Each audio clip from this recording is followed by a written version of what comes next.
О, смотрите, осторожно, обрушение балконов.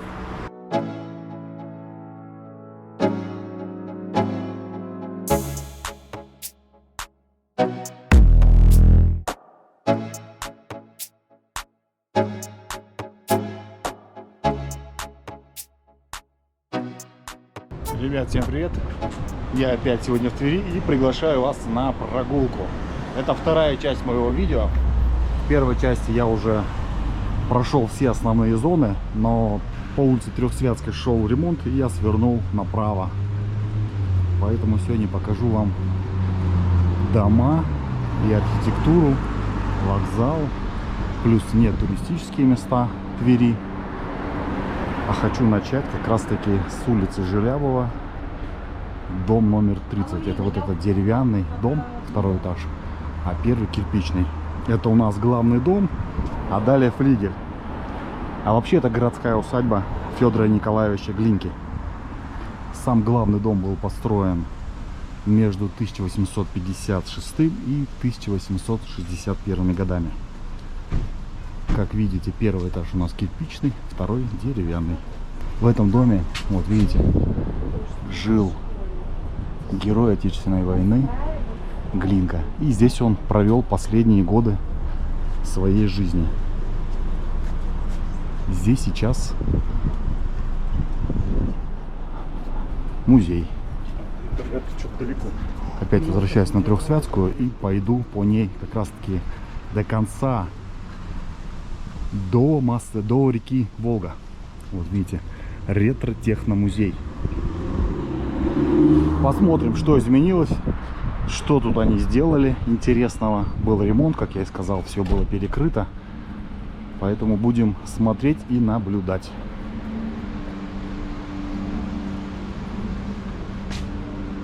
Но что интересно, даже если что-то они сделали, я имею в виду ремонтные работы какие-то провели, то я же заходил сначала улицы Трехсвятской, с той стороны, как раз таки слева, да, откуда я шел, вот оттуда. Там, судя по тому, что я видел, ремонт не делали очень давно. Вот я оттуда шел, в той стороне у нас, кстати, улица Чайковского и вокзал. Можно прямо от вокзала сюда идти по прямой. В общем, купил билет. Билет до Твери из Москвы стоит на «Ласточке» 755 рублей. Это скоростное время в пути у меня 2 часа будет.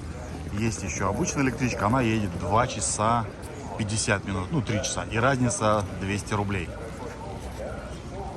Вокзал Ленинградский на ремонте. Я уже снимал, не знаю, в какую очередь выйдет видео про 3 вокзала. Площадь 3 вокзалов, вокзалы Ленинградский, Ярославский и Казанский. Поэтому вовремя я снял. Видео обязательно посмотрите про вокзалы. А сейчас Ленинградский вокзал на ремонте. Народу, кстати, сегодня очень много. Время еще 9 часов нету. Все куда-то едут. Все, я отправляюсь сейчас на перрон. Мне вот в ту сторону. Я уже на перроне пригородных поездов Ленинградского вокзала. Моего поезда нет. Ждать еще 40 минут. Но думаю, он будет вот такого типа. Новый. Ну, уже не совсем новый. Но главное, что не вот такой старый, однозначно. Потому что вот эти слева, которые более комфортабельные, сиденья мягкие, кондиционеры, столики. В общем, гораздо удобнее. Жду поезд.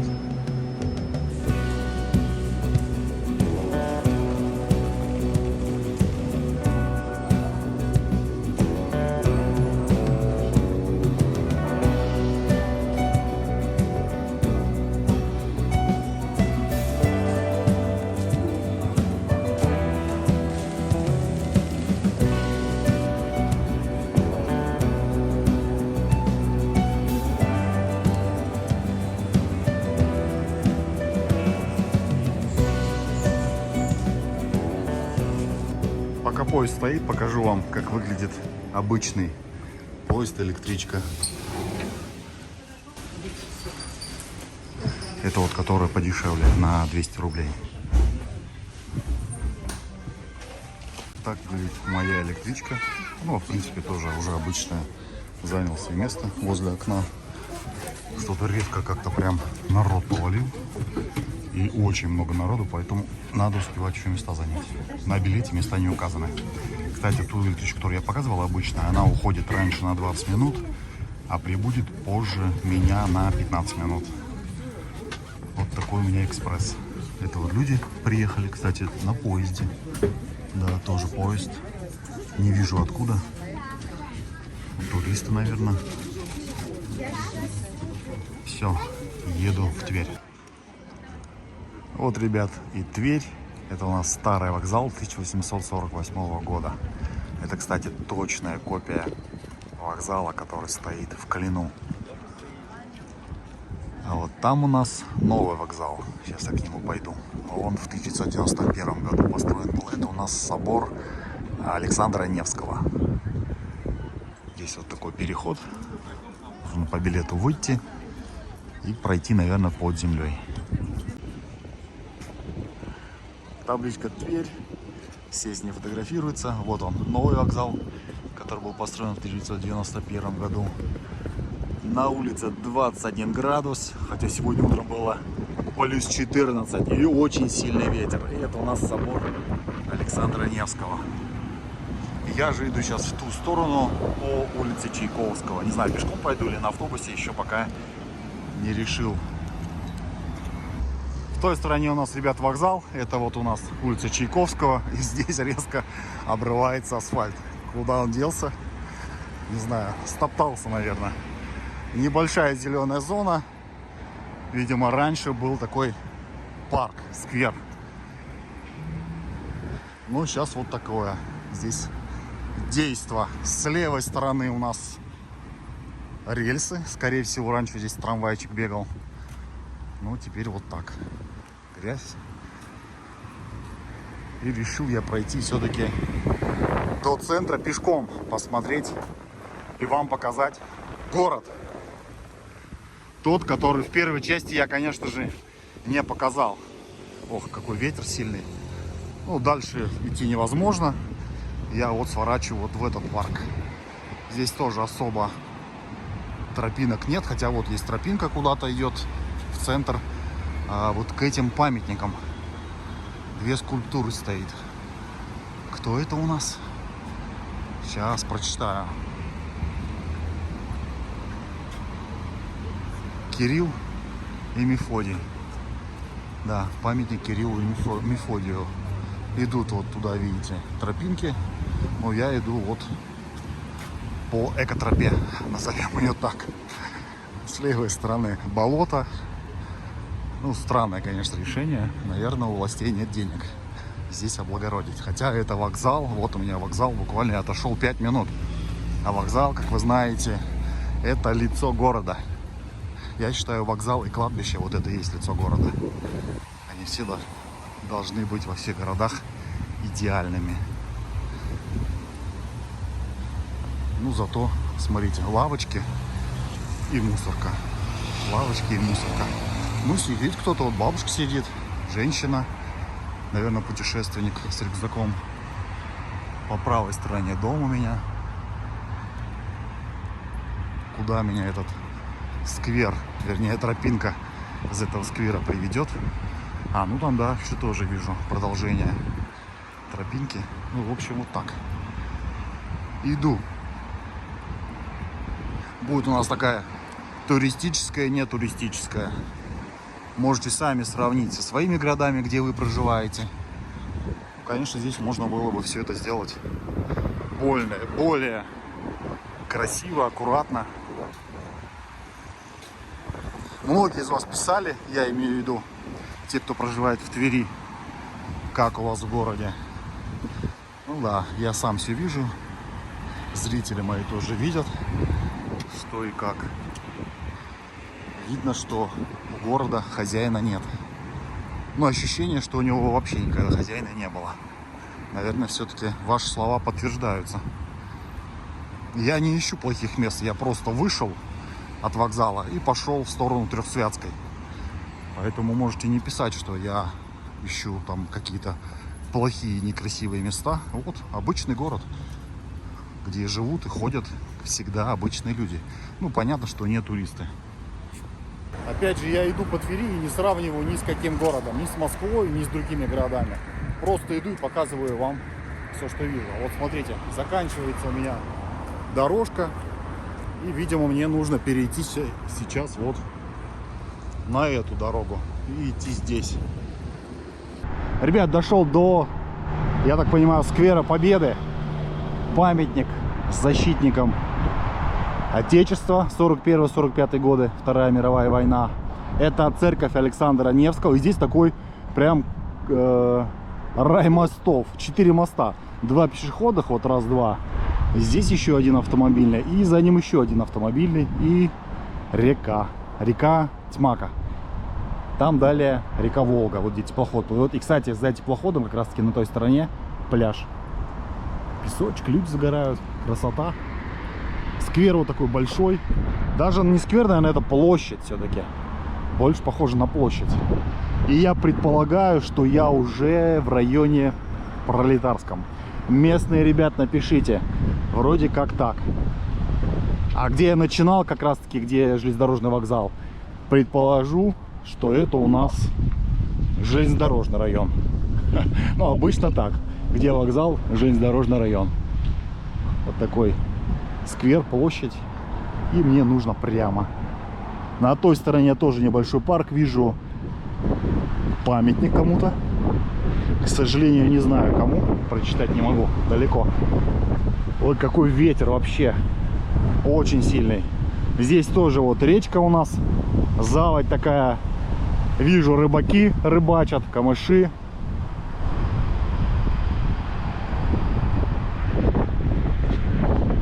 Камыши, да, болотце такое. Своеобразное болотце превращается. И здесь уже такой район. Обычный, спальный, наверное. Больше 4-5 этажей. Недалеко ушел. Прохожу мимо здания. Калининское Суворовское военное училище. Но почему-то оно заброшенное. Не знаю в связи с чем. Стоит закрытое, грязное. Возможно, отсюда съехали. Здесь учился герой Советского Союза Новиков Василий Васильевич. Был танкистом. Деревянный дом вижу впереди. Тоже за ограждением. В общем, такой достаточно старенький район. А вот здесь идут с правой стороны. У меня как раз таки деревянные дома. Или один дом деревянный. Ну, пока вижу только один. Двухэтажный. Ну да, в Твери очень много деревянных домов. Вспомните, я показывал в первой части видео район Затмачья. Как раз таки там очень много было деревянных домов. И вот здесь тоже сохранился деревянный дом. И по всему в нем еще живут. Потому что цветы стоят. Интересно. Такое остался одинешенько. Плодовые деревья, яблоки. И дальше идет уже, что там, жилой дом или офисы.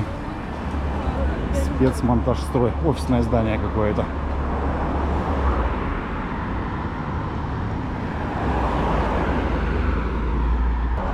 Ребят, помните, я вам показывал богадельню Аваева? Это тоже все в первой части. А вот это лечебница. Лечебница Аваева. И построена она, сейчас скажу, открыта она в 1877 году. Представьте. Сейчас здесь также клиника Аваева. Все-таки есть места, которые вот сохранились. Не то что места, а архитектура, которая сохранилась до наших дней. Конечно, она требует ремонта. Видно, что вот под крышей там, видите, отваливается все. Но, может быть, сделают. Это улица Софьи Перовой, Перовской, 54. Ребят, все помните казармы Берга, улица Спартака.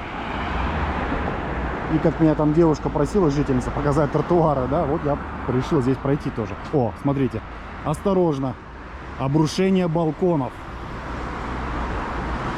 Жесть. То есть я могу здесь идти, и на меня может упасть балкон. Ну, хоть табличку повесили.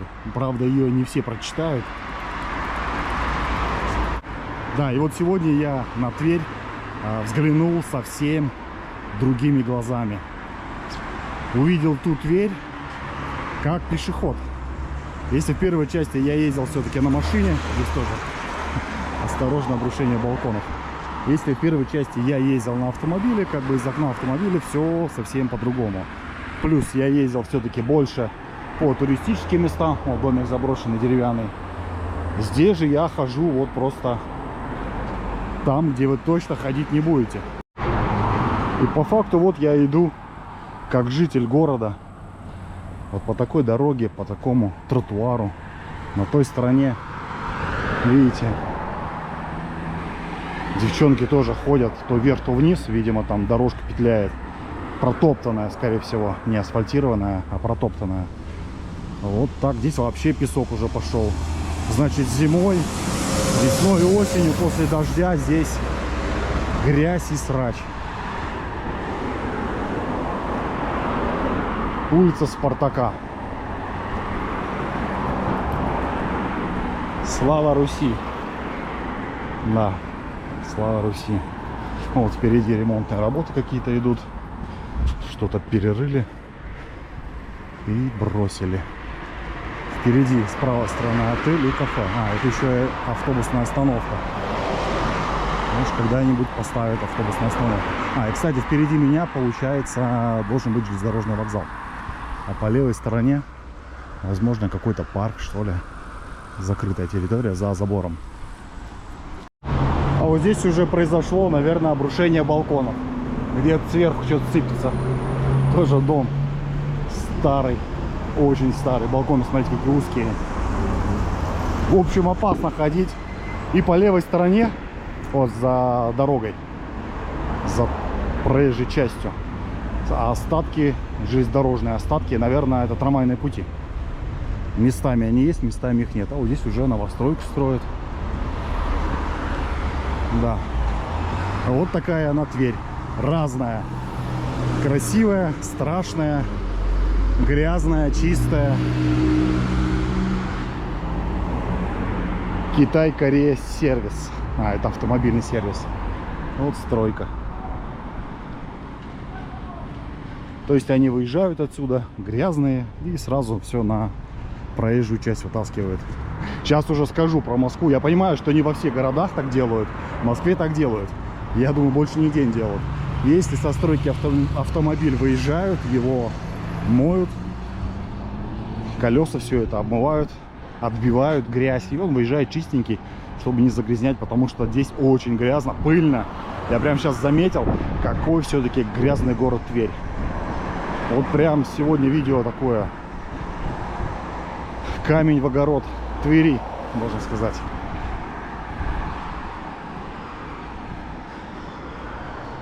Не знаю, насколько престижный этот район. Вот телефон, номер, кому интересен.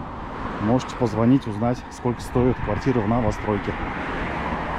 Автобусные остановки, кстати, здесь просто стоит знак автобуса и все. Как таковой остановки я вообще не вижу. Вот люди стоят и все. Волжский пекарь, горячий хлеб. А это музей волжского пекаря. Возможно, работает. Такое ощущение, я где-то за городом иду. Вернее, не то, что за городом, а прямо вот на окраине города. Впереди меня уже проспект Чайковского. Как раз таки направо на вокзал, а налево на Трехсвятскую, в центр. И даже не знаю, зачем я вам показываю вот этот район, да? Не туристический. Возможно, кто-то из вас захочет сюда переехать. Ну, я непосредственно про Тверь говорю. Мало ли, будете знать, как она выглядит не в центре.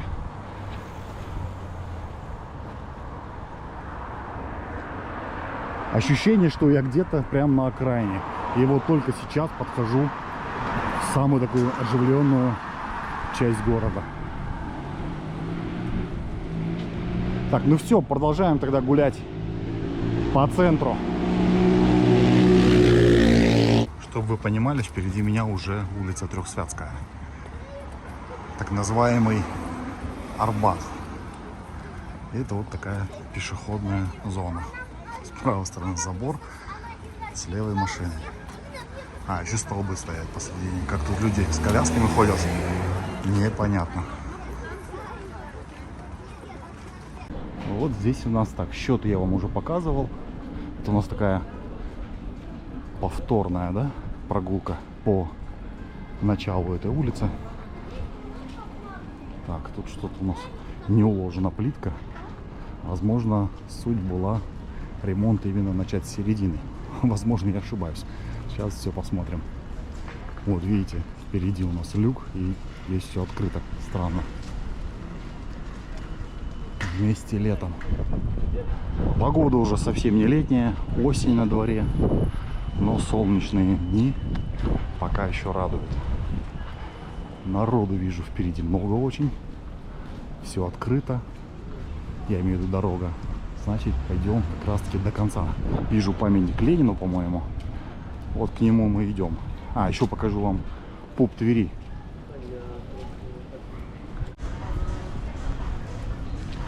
Прошел, ребят, Семеновскую улицу. У меня как раз таки за спиной осталось. А здесь мы с вами уже не гуляли, потому что шел ремонт. Напомню, что здесь стоят у нас доходные дома. Некогда богатая и старая улица города Твери.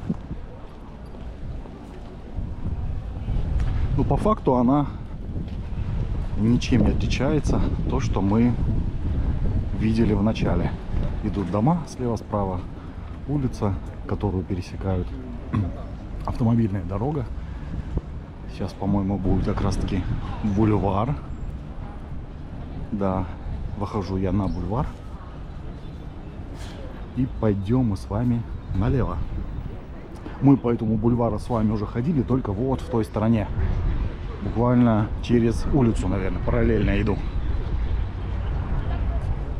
Это у нас бульвар Радищева и такой вот макет города Твери.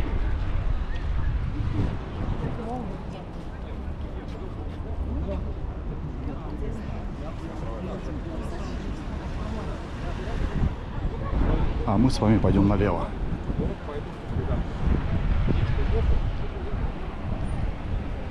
И здесь где-то у нас должен быть памятник Михаилу Кругу. Да, он, по-моему, впереди как раз таки вижу. А, вот, вижу, все, увидел. Честно говоря, думал, там дальше часы стоят, вот за дорогой. Оказывается, вот с правой стороны у нас памятник Кругу.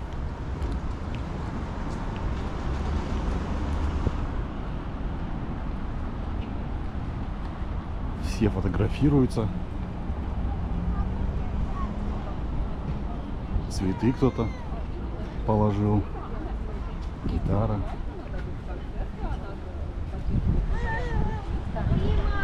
Это вот такая очередь, все хотят сфотографироваться.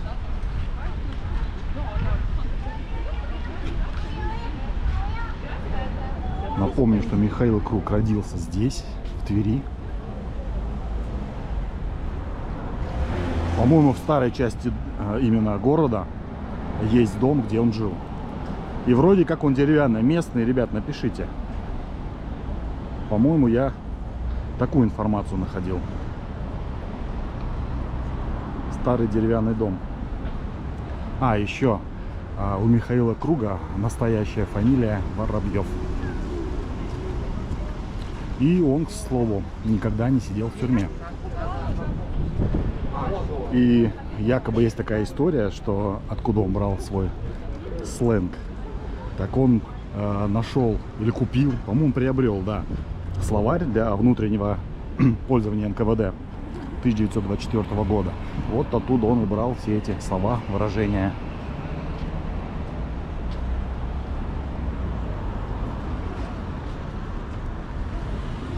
Все, переходим тогда улицу и идем дальше. Реально, я здесь был зимой. И, по-моему, ничего особо-то не изменилось. Не знаю, что тут ремонтировали. Поэтому, ребят, местные тоже напишите. Смотрите, какой вход интересный с корзинками. Напишите, ребят, что изменилось-то на этой улице. Не совсем понимаю. Может быть, чего-то я не вижу. Но вроде все как было, так и есть. Может, какой-то прям точечный ремонт шел. Или перекладка труб была. В общем, не знаю. Все, идем мы тогда дальше с вами. Играет на гармонии. Вот с правой стороны.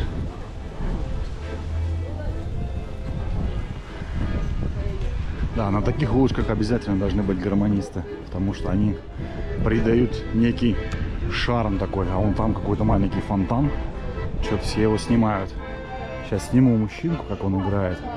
И хочу вам показать дом узкий, двухэтажный. И наверху сидит такой младенец. Магазин называется Василиса.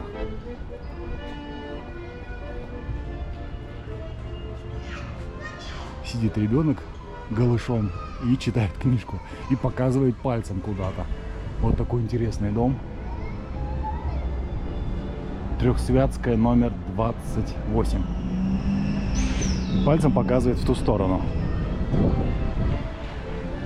Так, а что они тут? А, выкладывают камушки свои. Камни выкладывают на воде.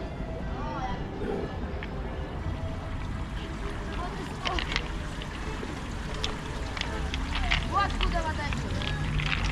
А посередине вода льется, видите? Вот пытаются выстроить башенку. У кого будет больше. Кто-то отдыхает на скамейке. Ну, что, хорошая погода, солнышко. Почему бы не отдохнуть? Музей ремесел. Тверские сувениры.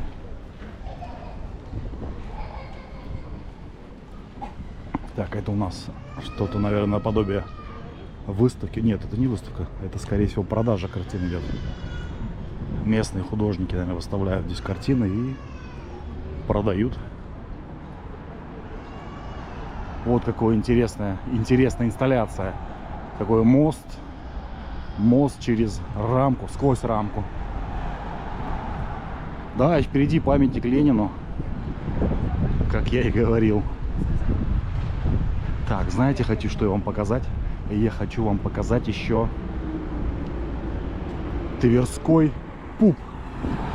Или пуп Твери. Пошел немного во дворы. Здесь вот что-то вроде, наверное, галереи, кафе. И вот здесь где-то должен быть пуп Твери. Это Яндекс.Карты мне так показывают. А, вот пуп Твери. Все. Вот он, пуп Твери. Вот я все видел. Точно теперь. Прям похож на пупок. А так и не заметишь.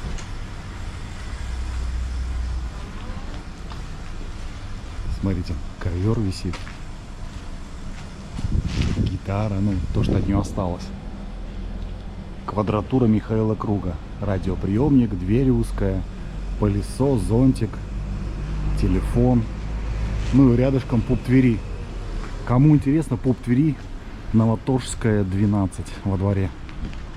И здесь у нас музей. Вот такой двор, лужи, грязь. Показываю все как есть. Блюдо дня 350 рублей. Экскурсии. Брауни, пекарня. Еще небольшую рекламу вам.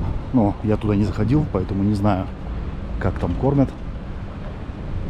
Какой дом-то интересный. Это у нас автобусная остановка. По факту все. Пешеходная зона у меня остается позади. Я иду вперед к Ленину. Прохожу улицу Советскую насквозь. Пересекаю, вернее. И буду двигаться в сторону реки. И как раз я должен выйти на стороне, там где стоит речной вокзал. Расскажу вам еще одну историю про речной вокзал и про монастырь, который был на месте речного вокзала. Возможно, мы последний раз как раз таки запечатлим речной вокзал в том виде, который он есть в данный момент. Памятник Ленину. Так, а мне нужно уйти будет налево. С правой стороны вот это, по-моему, администрация города, центрального района вроде как. Ну, мы пойдем с вами, перейдем сейчас на ту сторону и пойдем прямо. О, Байкер какой красавец.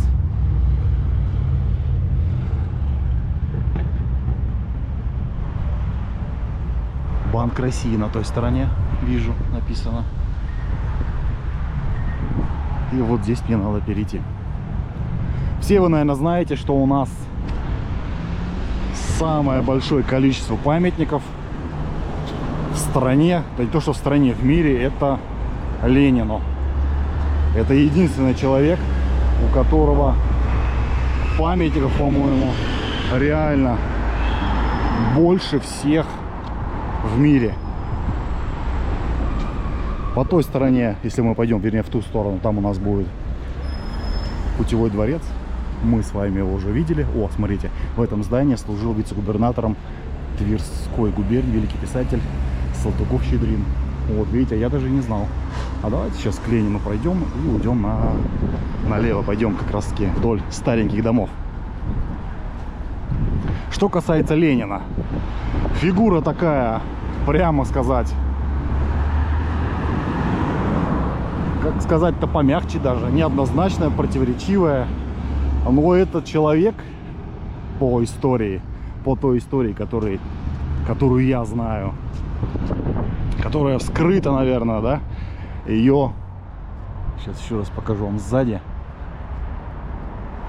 Эту историю в учебниках не рассказывают, фильмы об этом не пишут, не снимают, в газетах не пишут, хотя раньше писали. Между прочим, еще находил такую информацию, что когда после путча 90-х годов правительство дало разрешение историкам порыться именно... Так, сейчас отвлекусь, ребят. Так, это у нас ансамбль зданий площади Ленина, здание губернского управления и казенной палаты, конец 1780 года. Ну да, сразу видно, очень красивые здания. Сейчас здесь глава города Твери. В общем, когда произошел путч 90-х годов, дали доступ историкам в архивы. Понятно, что все архивы у нас, наверное, под грифом секретно. Сами знаете кого. КГБ на тот момент, сейчас другие службы. И, в общем, дали доступ историкам. Так вот, один из историков... почему дали этот доступ? Потому что произошел путч, и им нужно было понять, почему произошел путч, почему произошла революция, да? Потому что ни одно государство, ни один правитель не хочет, чтобы его потом свергли. Соответственно, человек, я не помню, к сожалению, фамилию этого историка, он нашел в архивах и опубликовал еще в 90-х годах. Тогда еще можно было об этом писать, говорить. Как бы не печально это звучало. В общем, он нашел информацию о том, что Ленин тот еще русофоб. По факту наш лидер на тот момент, да, и человек, самый главный русофоб, лежит на главной площади столицы Москвы, в мавзолее. Может быть, конечно, он лежит больше как сказать-то, для туристических целей, да, привлечения туристов, потому что у нас коммунистические партии есть в Китае, они любят Ленина и приезжают на него смотреть. Ну и не суть. В общем, Ленин есть самый главный русофоб. Согласно этим историям, у него были записки, тогда они писали, да, приказов тогда не было. В 1920-х годах были записки, там друг другу они отправляли. Так вот, в этих записках он писал, что нужно там тех истребить, тех взорвать, тех расстрелять. В общем, такой был очень жестокий человек. Поэтому я бы, конечно, не стал бы памятники сносить. Это как бы ни к чему хорошему не приводит. Памятник уже есть. О, кстати, мост. Памятник есть уже, и бессмысленно его там сносить, убирать. Пусть они уже стоят. Но новых памятников ни Ленину, ни Сталину однозначно я бы точно не ставил. Это просто плевок.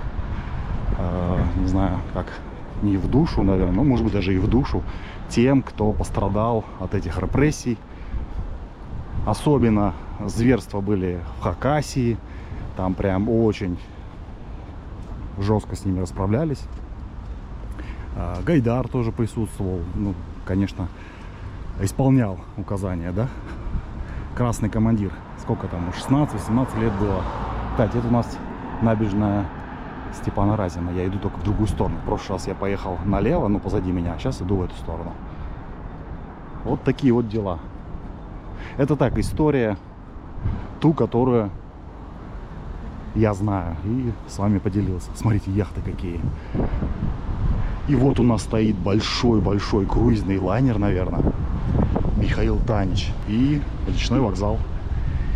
К нему, собственно, я и шел. Ребят, зашел в кафе Бута. Взял вот меню.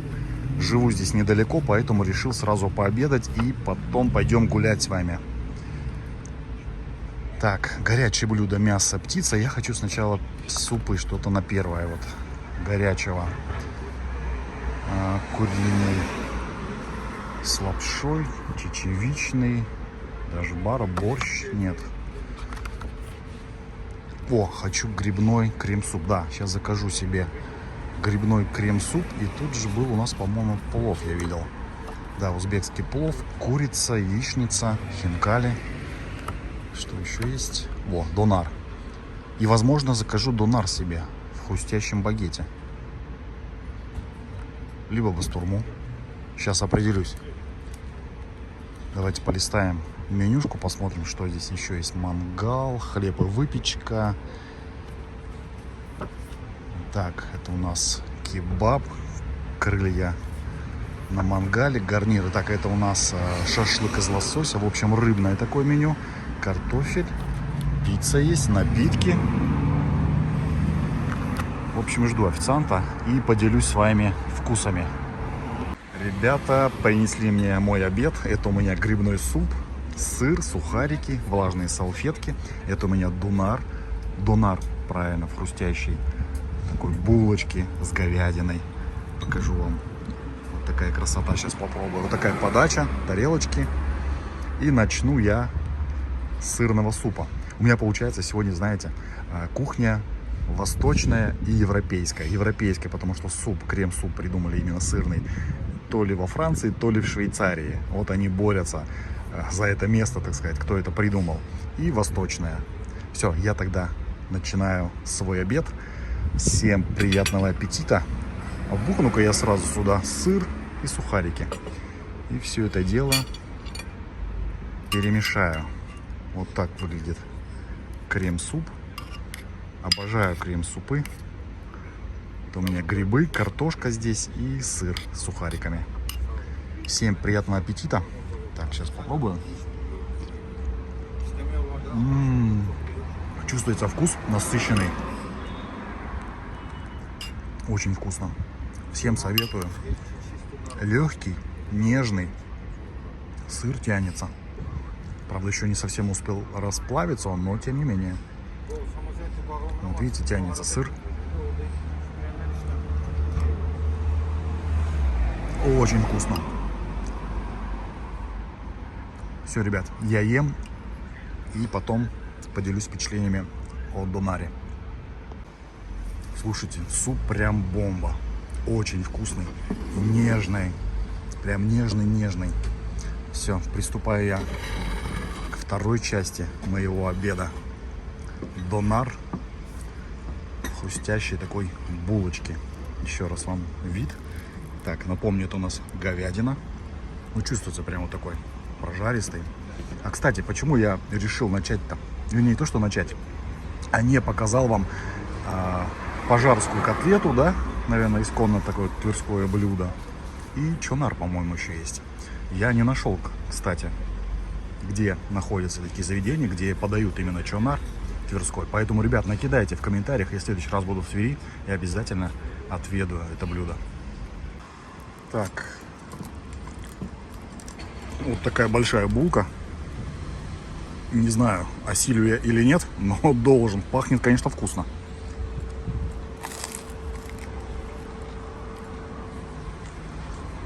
Слышите, как хрустит? Ну, по крайней мере, я точно слышу.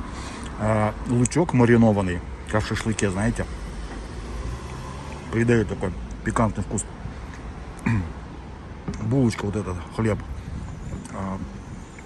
мягкий, сверху корочка поджаристая, прям хорошо кусается. Свежая, чувствуется, что свежая, не черствая. Ну, мне нравится.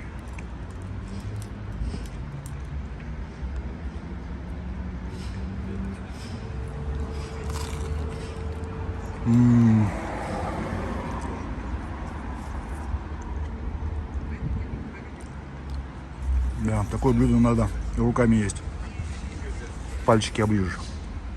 Очень вкусно. Слушайте, ну реально очень вкусно. Прям вкусно-вкусно. Всем советую. Заведение называется Бута кафе. Позади меня вот как раз таки река Волга. Ну и показал вам библиотеку. Прям очень вкусно. Сочная, во-первых, вот это тоже булочка мягкая, хрустящая. Мясо чувствуется свежее. Лук маринованный. Но мясо вроде как не маринованное, а вот лук точно маринованный. Ну вкусно.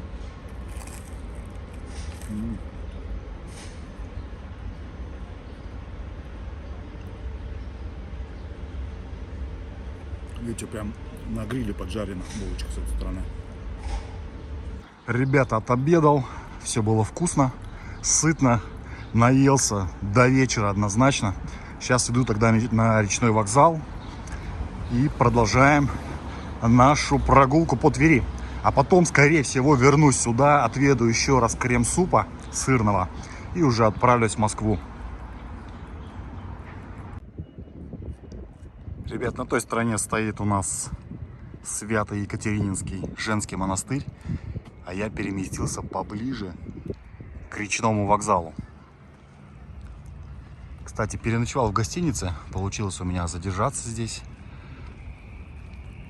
И сегодня у нас погода прям не солнечная. Здесь же стоит такой знак Тверь. Кстати, это река у нас Тверца и река Волга. А я вчера был как раз таки вот на той стороне. И вот так выглядит у нас здание речного вокзала. Культурно-исторический кластер речной называется. Что-то у нас, видите, уже завешено фальш-фасадом. А что-то просто вот в таком открытом виде.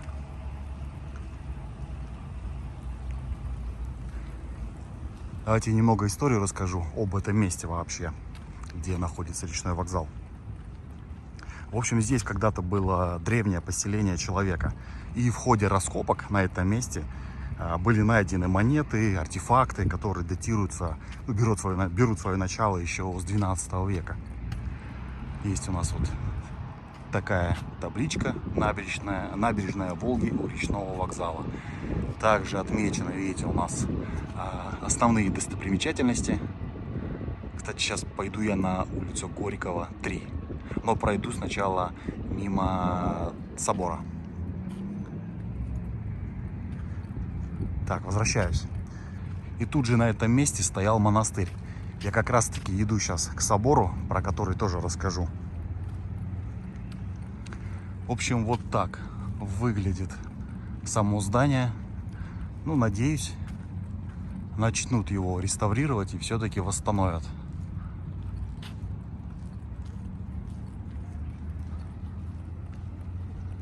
Вид, конечно, вот с этой стороны интересный.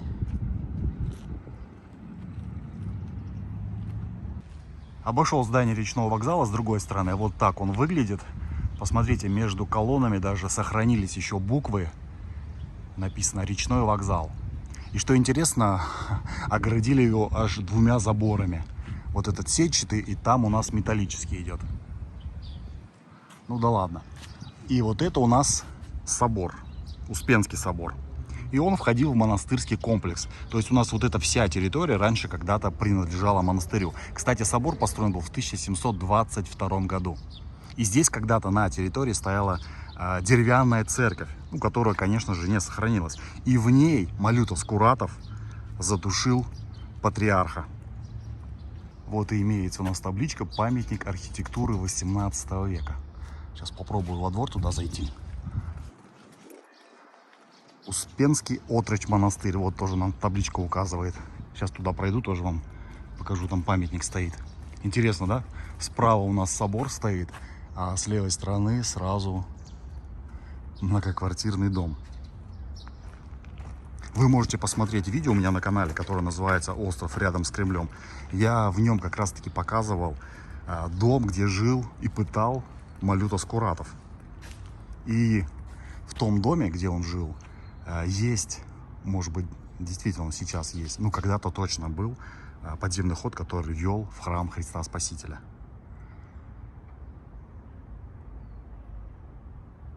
Вот такой собор. Сейчас с той стороны вам сниму. Тут у нас гараж. Возможно, здесь священнослужители живут. Вот так выглядит он с этой стороны у нас.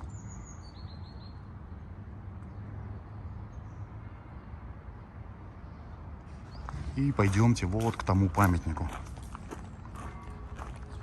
Это как раз таки и есть памятник митрополиту Филиппу II. Его и задушил Малюта Скуратов.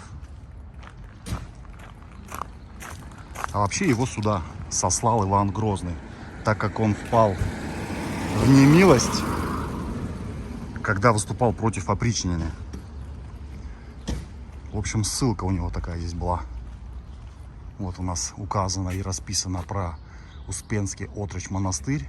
Можете поставить на паузу и прочитать все эти дела. Также у нас отмечены достопримечательности. А вот снизу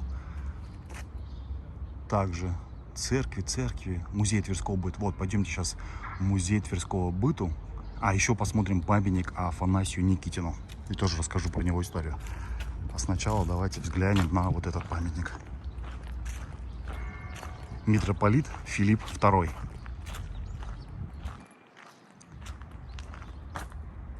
Вот так он выглядит.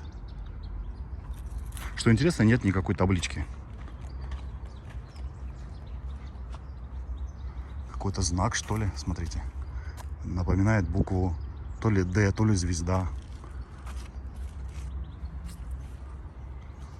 Все, пойдем сейчас тогда мы с вами через парк немного и дойдем до музея Тверского быта. А потом опять сюда вернемся. Так, интересно.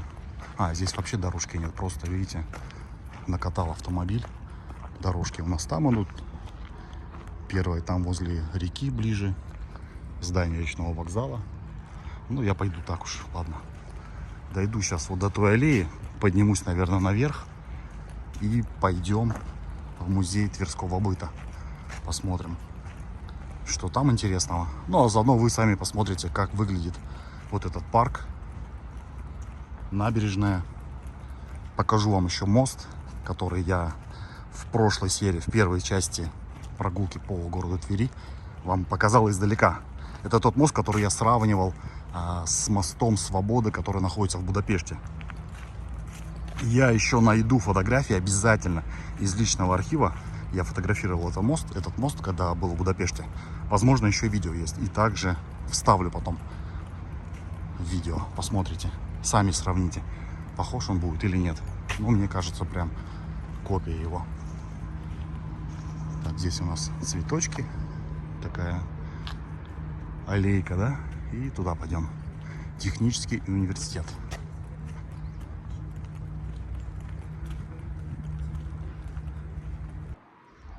Ребят, я уже на Горького 23А. Вот этот шикарный особняк двухэтажный. Это главный дом усадьбы купцов Арефьевых. И здесь у нас вход в музей. Кому интересно, может сделать фотографию на память. Вот такой шикарный особняк. И впереди у нас такой, знаете, сам музей есть под открытым небом. Вот этот комплекс зданий, строений. Сейчас покажу вам схему расположения объектов. Вот такая схема. Также, кому интересно, может сделать скриншот или фотографию, прочитать все это дело, приехать потом сюда и погулять по музею. Вот у нас сам комплекс, как я сказал, Касса музея вот здесь, в главном доме. Здесь у нас рассказывается история пребывания Петра I в Твери. И в музее вот такая комната есть. Ну, я в музей не пойду. Если вы захотите, сами сюда приедете и погуляете. Городская усадьба 18-19 век. На саму территорию сюда можно зайти бесплатно. Что интересно вам, подснять, сфотографироваться, видите. Можно здесь колодец, просто прогуляться. А если захотите уже попасть в какое-то непосредственно помещение, то уже нужно будет приобрести билет и пройтись внутри помещений.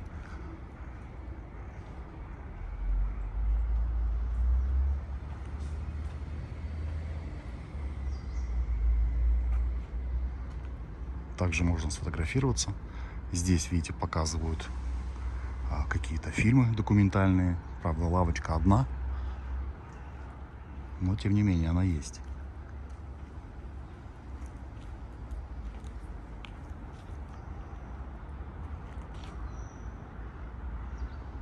Сушки, да? А, девочка, смотрите, с куклы. А это у нас пряничная пекарня. Там на стенде я вам показал. И там как раз таки было все подписано, где какое строение. Игрушки. А, вот смотрите, тоже найдены были какие-то артефакты. И они у нас под стеклом находятся.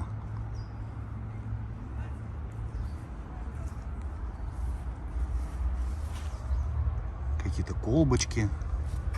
Похожи на свистульку. А, это курительная трубка, вот те вот две коричневые. Кубышка для масла, помадные банки, миска, кувшин. На территории Заволжской части Твери. Все это было найдено. Я, кстати, и нахожусь на Заволжской части. Для себя и для зрителей моего канала YouTube. Это уже у меня вторая прогулка по Твери.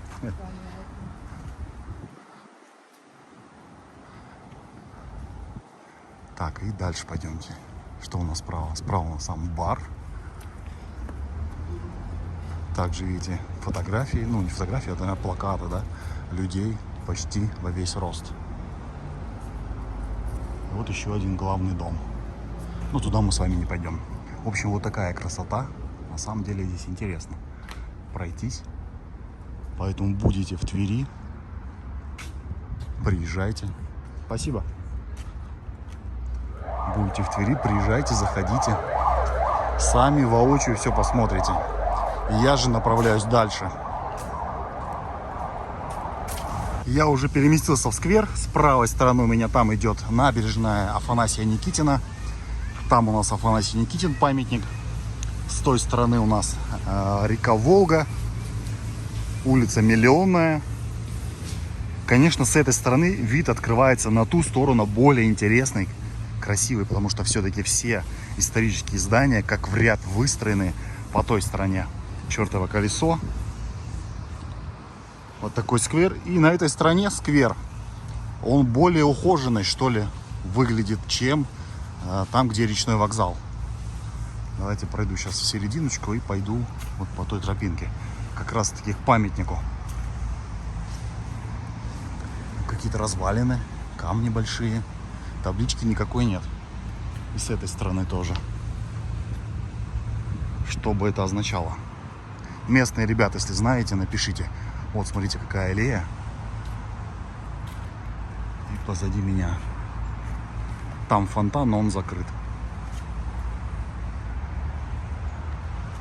Вот люди работают. Кто-то просто там сидит, отдыхает.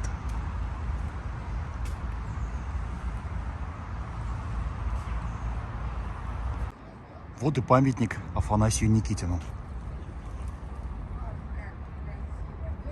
Это у нас нос корабля в виде лошади. И сам Афанасий Никитин. А давайте я сейчас поднимусь туда повыше. Лавочки вот так стоят. полукругом и как бы преграждают нам путь, что ли. Ага, точно, смотрите, там лавочка стоит. Зачем так сделали? Непонятно. Но мы все равно поднимемся с вами, посмотрим. Это у нас Воскресенская церковь. Ну, странное решение, конечно, переградить здесь путь. Ладно, давайте отсюда тогда покажу.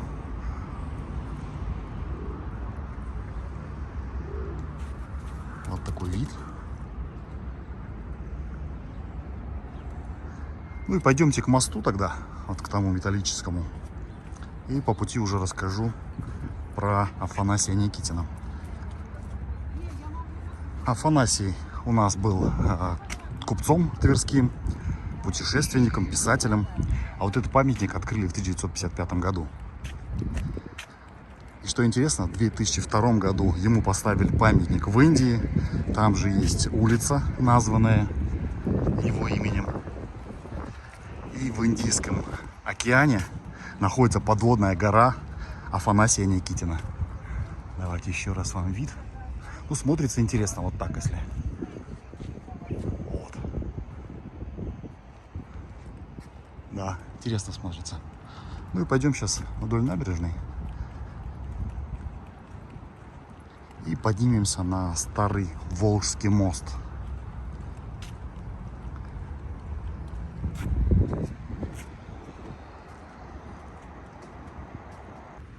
Немного не дошел до моста, и здесь вот в сквере у нас памятник, вернее, он даже не один, памятник подводникам.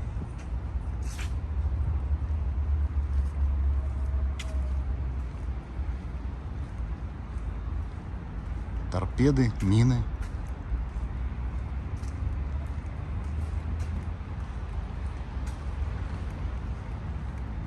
Но вот там два памятника, что-то это совсем другое, не относящееся, мне кажется, к подводникам.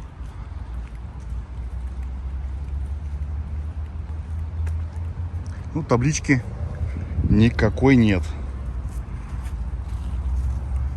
Что это такое? Ну, видно, что лежит, судя по всему, мужчина, а это, наверное, женщина.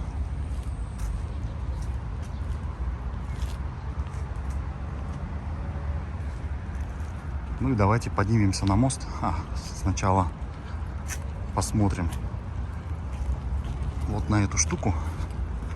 Может быть, там что-то интересное написано. И пройдем, кстати, туда и поднимемся на той стороне.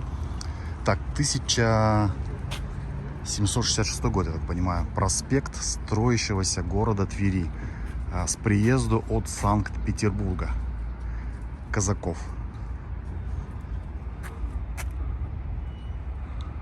Ну, вот так он выглядел. По факту мы, наверное, с вами сейчас и шли по этой стороне, как раз таки. И на той стороне у нас он строился.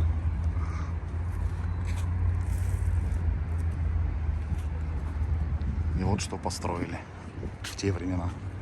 Сейчас бы, конечно, если бы его строили в наше время, было бы все, наверное, по-другому. Я вышел из-под моста. Думал, что поднимусь наверх, но там нет никаких лестниц, поэтому мне нужно будет пройтись вот так и наверх подняться. Поднимусь там. Это у нас территория Заволжского парка, и впереди, вот там зонтики, это у нас городской пляж. Так, что-то здесь ребята маршируют. 3 мальчика, 3 девочки. Куда-то готовятся. Так, а давайте-ка я увидел, не знаю, что они там маршируют, увидел здесь подъем, поэтому поднимусь здесь. Стоит какое-то старое здание, смотрите. Заброшенное здание. Стекла разбиты.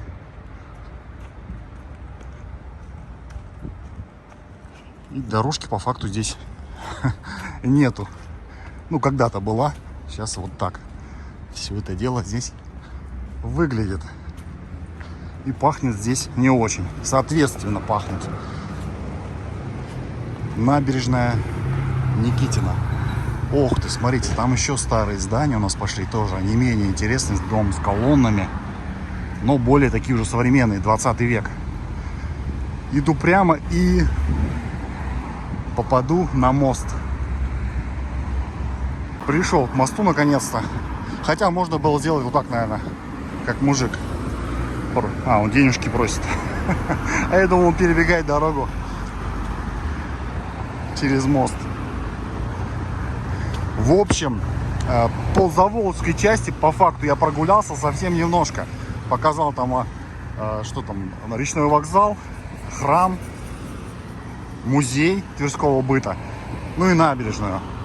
А по факту, вот здесь я вышел, а по факту можно делать отдельное видео именно по Заволжскому району.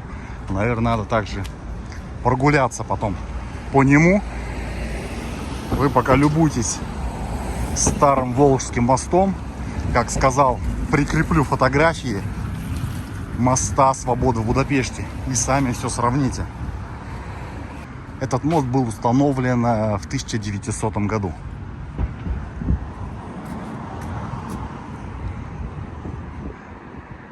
Городской пляж. Впереди стадион «Химик». Ну и сравните мост с мостом в Будапеште. Я предполагаю, что это точная копия его. Ну, может быть, не совсем, конечно. И пройдя через мост на той стороне, как раз таки мы с вами попадем в Путевой дворец и Дворцовый сад. Видео я об этом уже снимал, поэтому мы туда с вами не пойдем. И буду заканчивать здесь. Спасибо, что смотрите. Спасибо, что пишете комментарии. Отдельное спасибо всем, кто поддерживает канал финансово. Все, ребята. Всем пока.